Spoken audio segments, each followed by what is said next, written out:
सगळी जाऊन आली. आज सकाळ सकाळी आमच्याकडे ऊन पडलं होतं आणि हे आम्ही जायचं होतं वाळवण घालायला, म्हणजे आम्ही भात काढून ठेवलं होतं ते घालायला. अशी नवीन ताडपत्री घेतली होती, ती साईजने खूपच मोठी होती. रोड बारीक आणि ताडपत्री मोठी असं झालं होतं. ह्या दोघांची भांडणं चालली होती, पोतं कोणी घ्यायचं. आणि हे का म्हणतात ना, दोघांच्या भांडणं तिसरा त्याला त्याचा लाभ नव्हता बरं का, बळीच झाला होता माझा. त्याच्यानंतर पोतं वगैरे असं उचलून नेलं. त्यानंतर नाही बघा, पोतं सोडायचं काम आमचं दादा चालू होतं. तर आमचं बारका त्याच्यावरती घसरगुंडी खेळायला चालू होतं. त्याला गावाला लागलं की तो असं लाडते.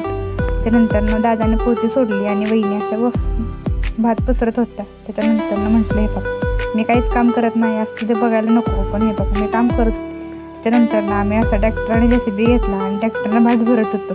वळवायचं होतं ना, त्याच्यामुळं थोडंसं रानात गेलो, कारण कारडा राहिला होता काढायचा. कारडा काढायला सुरुवात अशी केली तर थोडंसं अशा टोळी होती, म्हणलं तुम्हाला दाखवावी, पण तेवढ्यात ती गेली. नंतर मी असा उद्योग पण थोडासा वाढवून ठेवला होता. आणि हे मुंग्यांचं घर किती सुंदर दिसतंय ना हो. आपल्याला एवढं बंगला पण छान बांधता येत नाही, एवढे ह्या मुंग्यांनी यांचं घर छान बांधलं आहे. कारळा वगैरे असा काढून झाला होता आणि त्याची उजी बांधायची चालली होती. त्यात हा बघा साप सापडला होता मला.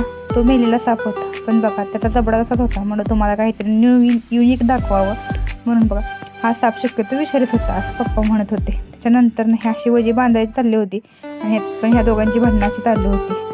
नवरा बायको असताना पण सारखी भांडणं करतात.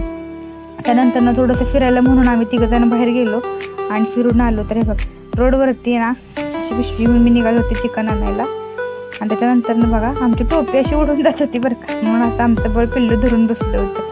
त्यानंतर हे बघा ह्या पिल्लाला मी शिकवत होती टायर कसं चालवायचं असतं. लहानपणी केलेली ही मज्जा असते बरं का आपण. त्यानंतर थोडंसं रानामध्ये गेलो, कारण भाजी खोडायची होती हरभऱ्याची. धन्यवाद.